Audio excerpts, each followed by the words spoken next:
Hello po mga kababayan, welcome back to my YouTube channel. This is Alminda Mix Vlog. Nagsasabi pong magandang gabi po sa lahat, magandang umaga dito sa atin sa Pilipinas kasi dito po sa amin ay gabi.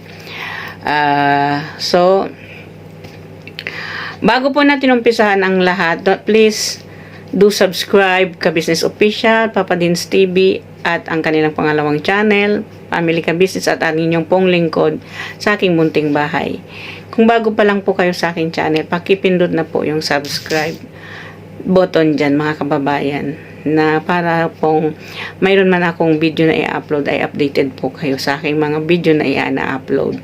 Magno-notify po sa inyo, sa amin po lahat na mga ka-business natin dyan at ka-Papa Dins TV natin dyan. So, ang reaction video for today po natin dito ay itong pag-welcome kay Ate Maylene sa bahay ng Family Ka-Business at pagbibigay sa kanya ng titulo bilang isang officially ka-business family na siya. At ang pagbibigay na scholarship ni Mr. Ka-Business dito sa anak niya na 3 niyang anak. So, i-play po natin some portion and then we'll see and we'll proceed. Samahan niyo ako mga kababayan.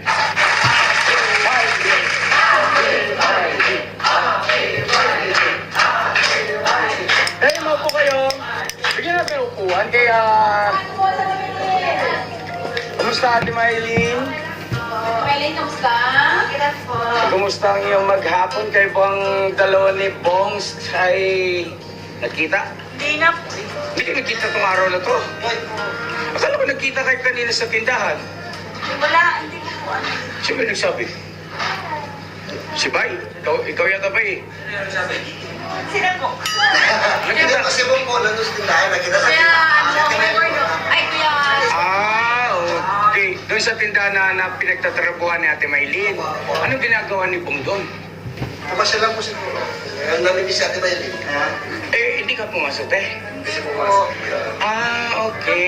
Sana po sa gabi. Sayang hindi kayo nagkitang magsing-iro. Kuya po, next time. Oo nga, no? Ate Maylene, have a seat everybody. Enjoy lang tayo, Andito si Ate LB. At mga ka-business naming minamahal, samahan niyo po kami kasi isang masayang pangyayari na naman ito ngayon sa ka-business family. At mamaya ng konti, no? I-announce po namin kung ano yun. Si Kuya Bong nga po pala, ito sa mga nagtatanong, si Kuya Bong po ay nagpaalam, nagbakasyon. Yes. Pero kanina pala ay nagpunta ron sa pinagtatrabuhan ni Ate Maylene, kaya lang hindi naman sila nagkita. Kasi pinasundo ko ito si Ate Maylene kay... hindi, Burno. Kasi Toy. Yan. Hello? Hindi kayo dumaan doon nung pabalik na kayo rito. Sa tindahan po. Ano namin?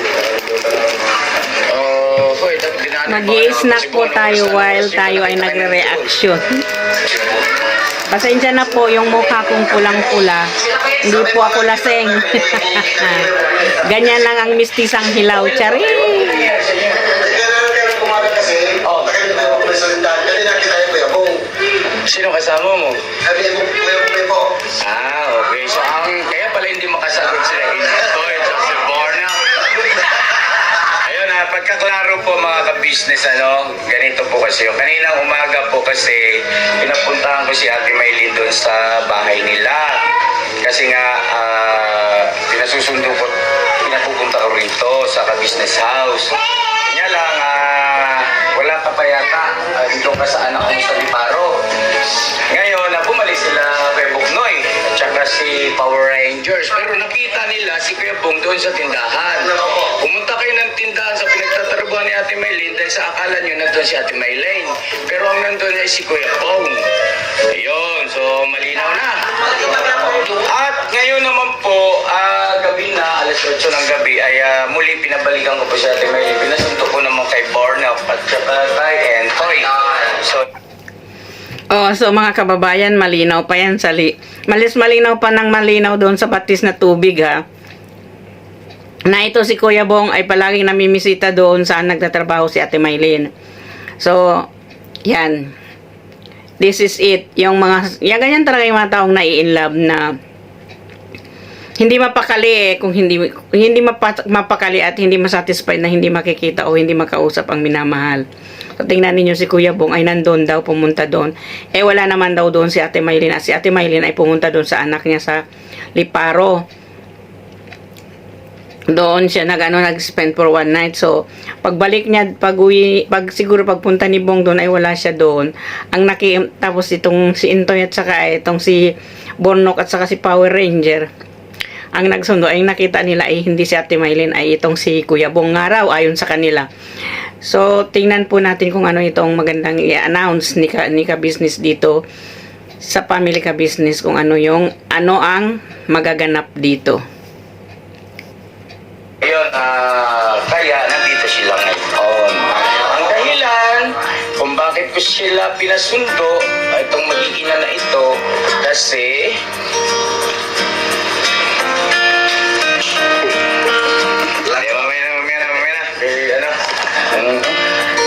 Hindi pa mga ka-business, wala nang paligoy-ligoy. Si Ate Maylin po ay dito natitira sa ka-business.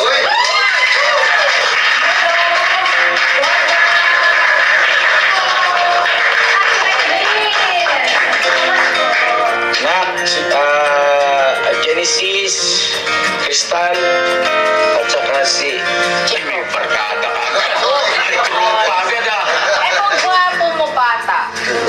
Si Jacob at Ate Maylin simula sa mga sandaling ito ay ito na ang magiging bahay natin. Okay? At dito ay isang pamilya tayo. Alam mo naman, no? Ayan sila mga Ems, mga Kagwangs. At syempre Ate Elby nandito at Ranger. So, Ate Maylin, kaya ka namin pinatawag, pinapunta ngayon dito kasi meron tayong mga bagay-bagay lang na paglaruin. Okay? Ito po ay positibo, mga kabisnes. Huwag na kayong mag-isip ng negatibo. Ito po ay positibo kasi kung naalala niyo po, nung nakaraang araw, kailan ba yun? Na pumunta si Kuya Bong doon, bumili ng gamot. Naka-vlog, binlog nila Tinting Batin sa kanyang Power Ranger. Ay, may nakarating sa akin, no? Dahil nga, syempre na iba-vlog natin yung patungkol kay Ate Maylin tsaka kay Kuya Bong na yung sa nalalapit po nilang pagpapakasal. At hindi may iwasan, syempre ang tao nagkaroon ng iba't ibang mga opinyon at iba't ibang mga sinasabi, no? So, kaya nag-usap kami ni Mrs. Ka-Business at nagkasundo po kami kasama ng aming mga anak. Ay, si Alice pala. Hello, Alex. Nandito rin. Grabe yung mga date ninyo. Mga malakasan na. Nag-usap-usap kami rito na pinakamabuti na si Ate Maylin ay alisin na doon, no? At dito na patirahin sa ka-business house para maging panatag yung kanyang damdamin at mailayo siya doon sa mga, alam mo na, diba, mga usap-usapan na syempre tao lang yan, hindi may iwasan, masasaling din ang kanyang damdamin, no? So, Ate Maylin, welcome na welcome ka sa ka-business family.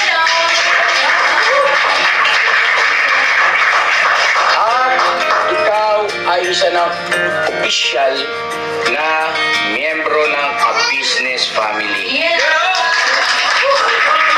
So, yun po mga kababayan, ang ating reaksyonan ngayon ay si Ate Maylin ay isa ng official na ka-business. Officially na siya family ka-business. So, yun ang titulo na naibigay ni ka-business dito kay Ate Maylin. So, in short, she's belong in family ka-business na.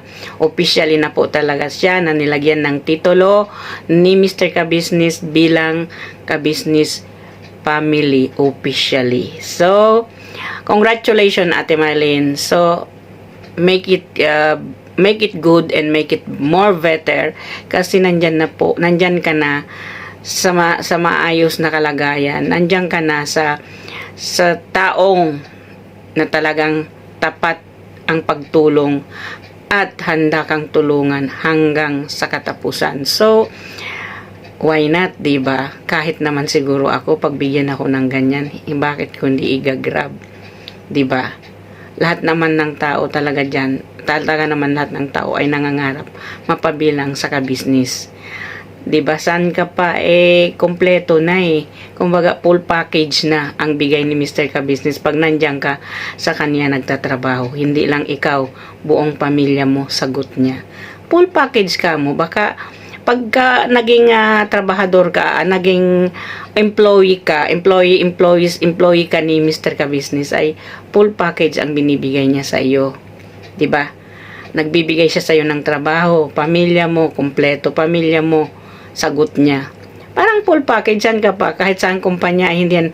Para siyang nandito sa abroad. Kasi ang mga company dito sa abroad ay once naging trabahador ka nila sa company, full package ibibigay sa iyo, bahay, kotse, trabaho, allowance, pagkain mo libre, scholarship ng anak mo libre. Ganyan si Ka-Business.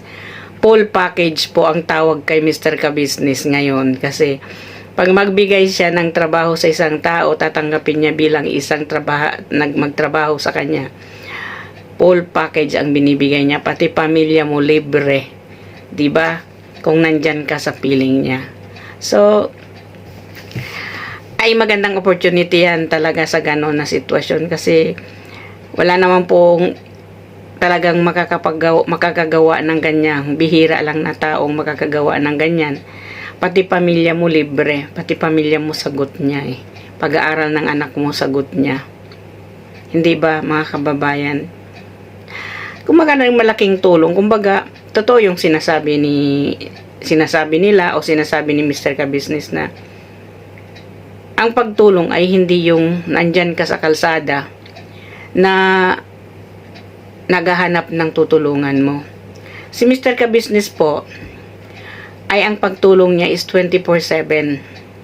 Hindi lang po kasi natin nakikita, nagko-comment lang tayo ng negative comment, pero hindi natin nakikita kung ano yung ginagawa niya sa mga tao na nandyan sa paligid niya. Kasi yan ang pagtulong ng 24/7. Kasi nandyan sa kanya libre lahat, full package. So, kumbaga, yung mga negative natin thinking, huwag na po natin yan i-comment.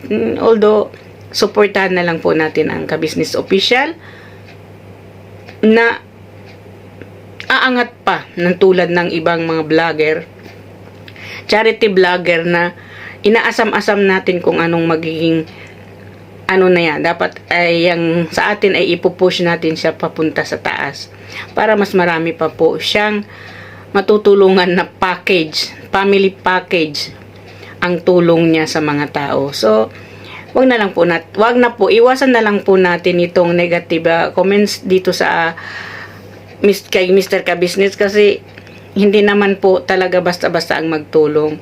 Kung kayo po ang ilalagay doon sa sitwasyon niya, ay kaya po ba ninyong tulungan ng full package yung tutulungan ninyo?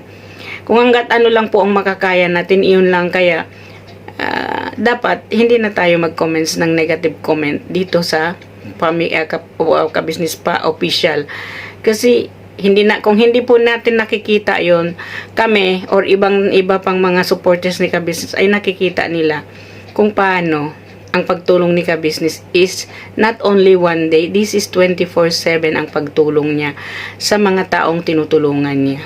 Yun po ang nakikita natin. Dapat yun po ang atin ipa-comment dyan, na ganun siya magtulong. 24/7 is not just on one day. 24/7 but continuous po yun.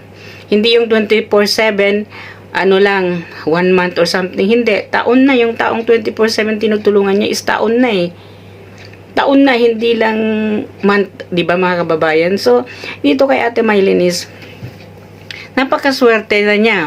Magiging na yung anak niya, magiging scholar na din. Ibibigay na rin ni Mr. Ka-Business. ano pang mahihiling. So, i-proceed po natin muna kung ano pa yung maibibigay, kung ano pa yung i-announce ng ating ka-business dito kay Ate Maylin. Ate Maylin, yung iyong mga anak, si Genesis, si Crystal, at saka si Jacob, ay huwag mo nang alalahanin yung kanilang pag-aaral.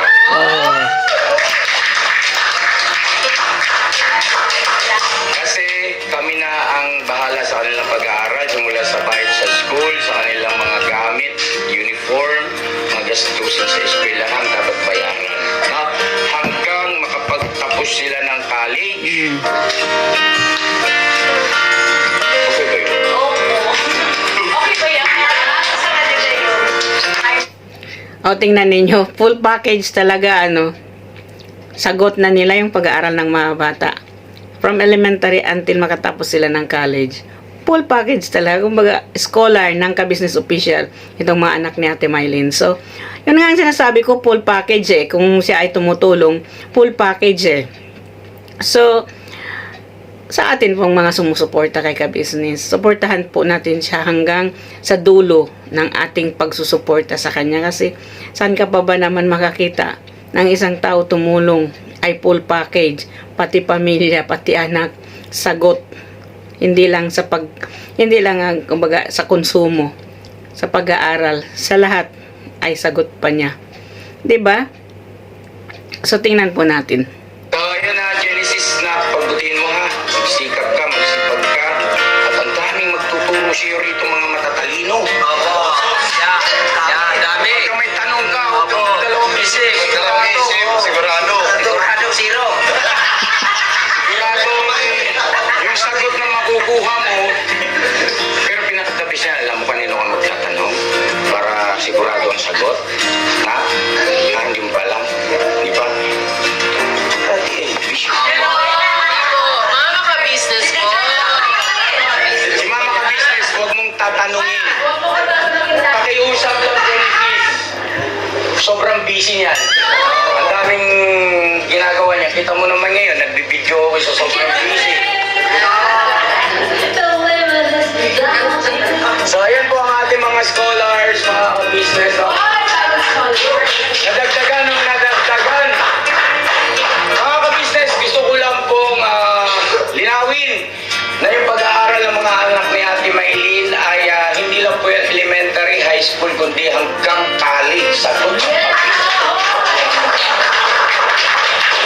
At gayon din naman syempre si Alex.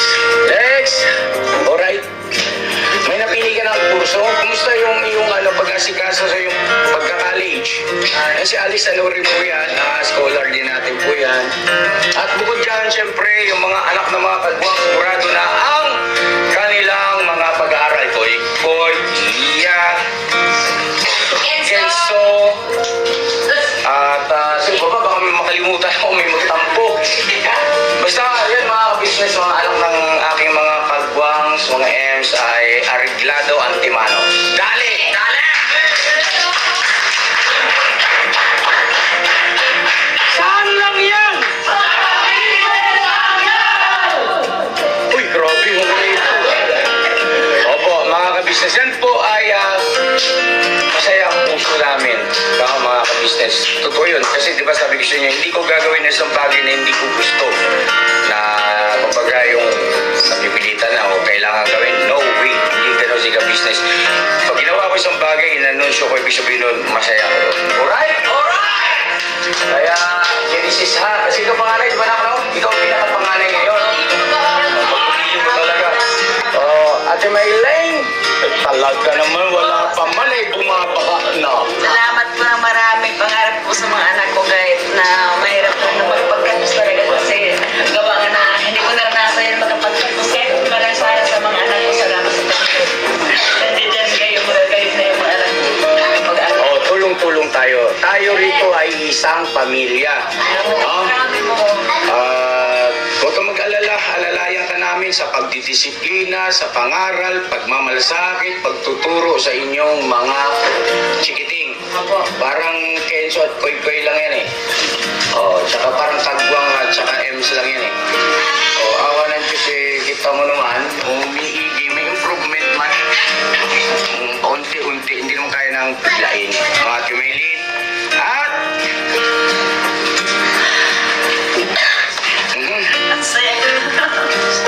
alam niyo po mga ka-business, sa totoo lang, mga ka-business, si Ate Maylin ay napakababa ng kalooban nitong tao na to. Sa totoo lang, si Mrs. Ka-business ang buhay na patotoo. Opo. Kung gaano kababa ang kalooban niya. Si Ate Maylin, provide ko talaga ako, no? Si Ate Maylin po, ano siya yung bilang isang ina, yun nga po, mababa ang loob, hindi siya yung mapagsamantalang nanay. At saka hindi yun, yung ibig ko sabihin, yung patungkol doon sa, nung simula pa po, di ba, nung nakilala namin siya, siya yung nanay na padjak driver. At noon, mga unang pagkakataon na yon hanggang sa mga sandaling ito, ni minsan, hindi po namin siya nakaringgan ng salita na hindi maganda patungkol sa ka-business family at saka gayon din po, ni minsan hindi namin siya nakitaan na ganun ba, na yumabang o parang nagmamataas, nagmamalaki sa amin. Hindi po mga ka-business, mababa kalooban yan. At ngayon nga dahil sa malapit na kayong ikasal, di po! Siyempre, ang iyong mapapangasawa Ate Maylin, papaunawa ko lang po, ay isa sa mga magigiting na kagwa. At, Ate Maylin, doon sa mga nababasa, naririnig mong mga negatibong mga komento, ay ito lang may papayo ko sa iyo, huwag mong masyadong seryosohin o binibigyan ng pansin kasi alam mo bakit? Ikaw ang higit na nakakakilala at nakakaalam sa iyong sarili. No? Sadyang ganun kasi nasa mundo tayo ng social media eh. At karapatan ng ating mga manonood yun kung ano yung gusto nilang ikomento. Pero ako bilang ako ang nagmamayari ng community ng ka-business official ay magpapaalala po ako mga ka-business maging considerate naman tayo sa pagbibigay ng ating mga komento. Huwag nating isaalang-alang na bagaman kami dito sa sirkulasyon ng ka-business family ay napapanood, nakikita nyo sa social media ay may mga damdamin din kami, tao lang po kami at hindi may iwasan masaling yung damdamin pero prepare kami dyan. Kaya lang syempre real talk lang, imposible naman na hindi kami makaramdam doon sa mga mababasa namin hindi maganda, ano po, pero hindi ibig sabihin nun na maapektuhan kami sa aspetong titigil na ba kami, panghinaan ba kami ng loob o hindi kaya ay magbabago na ba kami? Hindi po. Tuloy, syempre ka-business yan eh. Ano po? At Ate Maylin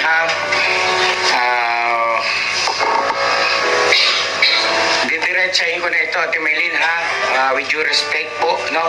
Mga ka-business, no? Doon sa mga nagsasabi na ka-business kawawa naman si Bong kasi baka lukuhin ni Maylin kasi si Maylin ay may bisyo at yung tinutukoy na bisyo siguro yung pinagbabawal na gamot, yung pag-inom ng alak. Mga ka-business, huwag naman tayo judgmental, pambihira. Lahat ng tao may karapatang magbagong buhay. Doon sa ganung mga ginagawa natin sa kapwa natin na nagiging judgmental tayo nagkakasala sa Panginoon Diyos. Di ba ba, mga ka-business? Ayun sa akin lang, paalala, concern lang din po ako sa inyo. Kasi kung hindi ko po babanggitin sa inyo yung ganyang mga bagay, alam niyo na rin yan eh. Pero magsilbing paalala na lang po. Huwag naman sana po kayong ma-open at laging positibo lang ang ating pananaw. Kasi mga ka-business, ganito yon. Doon sa mga nag-aalala paano raw yung savings ni Bong, baka raw kamkamin, ang lupit ng mga termino, no? Kamkamin ni Maylin, mga ka-business. Ano naman palagay nyo sa amin ni Mrs. Ka-business? Walang isip o hindi alam kung anong gagawin? Papayagan ba namin na magkaganon? Di ba ba? Siyempre hindi.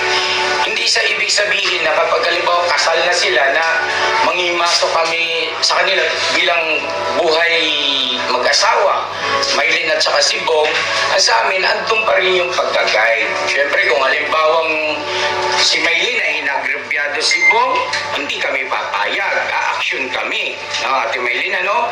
At ganun din naman, vice versa. Kapag si Bong naman, inagrabyado si Ate Maylin, hindi rin kami papayag. At a-action din kami. Ano po, mga ka-business?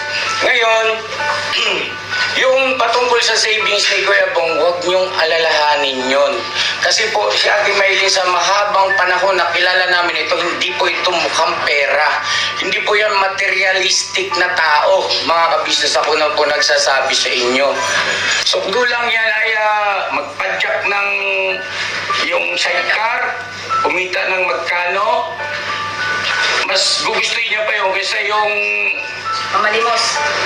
mamalimos. At saka yung naalala ko, mga ka-business, minsan may pagkakataon niya na parang may binibigay sa kanyang pera. Tinanggihan niya eh. Tinanggihan niya kasi nga, katwiran niya, kuya, kaya ko namang maghanap buhay eh. Palakpakan natin sa ating Hindi ko po sinasabi mga ka-business na 100% ay magiging successful ang magiging buhay mag-asawa ni Ate Maylin at si Kuya Bong. Lahat ng mag-asawa ay dumadaan sa mga pagsubok. Ano po? At walang perpektong relasyon. Pero andito kami ni Mrs. Ka-Business para i-guide, no? Ipagmalasakit, magpaalala, at maging patas both sides, no? Sa side ni Ate Maylin tsaka kay Kuya Bong. At syempre, yung savings ni Kuya Bong, Ate Maylin, gusto ko lang linawin sa iyo, ano po, kung halimbawang kasal na kayo ni Kuya Bong, ay nasa inyong pag-uusap kasi mag-asawa na po kayo, no? Pero ito lang, paalala lang Ate Maylin, at huwag mo naman sana mamasamain, yan ay imo-monitor namin ni Ate Ka-Business kung saan ginastos. Wala kaming pakialam kung magkanong kukunin ninyo, na pagkasunduan yung kunin. Nasa inyo po yun, pero bigay nyo sa amin yung karapatan ni Ate na kami ang tumatayong magulang para kay Bong, na malaman namin, kasundo kayo na Bong, na kumuha ka muna ng pera doon sa savings mo na halimbawa 100,000, halimbawa lang kailangan yun syempre detalyado, Ate Maylin. Hindi naman sa sinasabi kong magiging dinumero ka, pero yun sa kapakanan mo yun, para yung ating mga mahal na viewers maalis yung kanilang agam-agam patungkol sa bagay na yan, no? Hindi ibig sabihin ay tinitikis ka namin o kumbaga sa ay parang alik ka, na although asawa mo na si Bong, totoo kasi na may karapatan ka, no? Kasi mag-asawa kayo eh. Pero sa kapakanan ng mga may ganoong agam-agam, at syempre sa kapakanan mo rin sa iyong reputasyon, dahil sa amin napatunayan mo na hindi ka talaga mukhang pera, hindi ka materialistic eh. Imumuntor lang natin, no? Kumbaga, ang ibig sabihin ay kailangan mag-google sa tamang pagkakagugulan, no? Pagkakagastusan, ibig sabihin kailangan hindi sa luho, hindi sa mga bagay-bagay na walang kabuluhan. Alright? At So, yun. Mga kababayan, malinaw na talagang ipinapaliwanag at ipinapaintindi nitong si Mr. Ka-Business ang mga bagay-bagay tungkol sa pag-aasawa. Siyempre, although naman si Ate Maylin ay mayroon din naman itong karanasan, pero talagang kailangan pa rin talaga na ipaliwanag at ipaintindi, tulad na lang itong halimbawa nitong sa savings daw ni Kuya Bong. Oo naman, tama talaga. Talagang ang karapatan talaga ay isa ng asawa talaga, yung kung anong may-ari ng asawa mo ay may karapatan ka doon. Pero dito sa ni Ka-Business ay maganda rin naman kasi parang magandang kabuluhan ang mapupuntahan ang lahat-lahat na iyon, di ba? So magandang halimbawa ang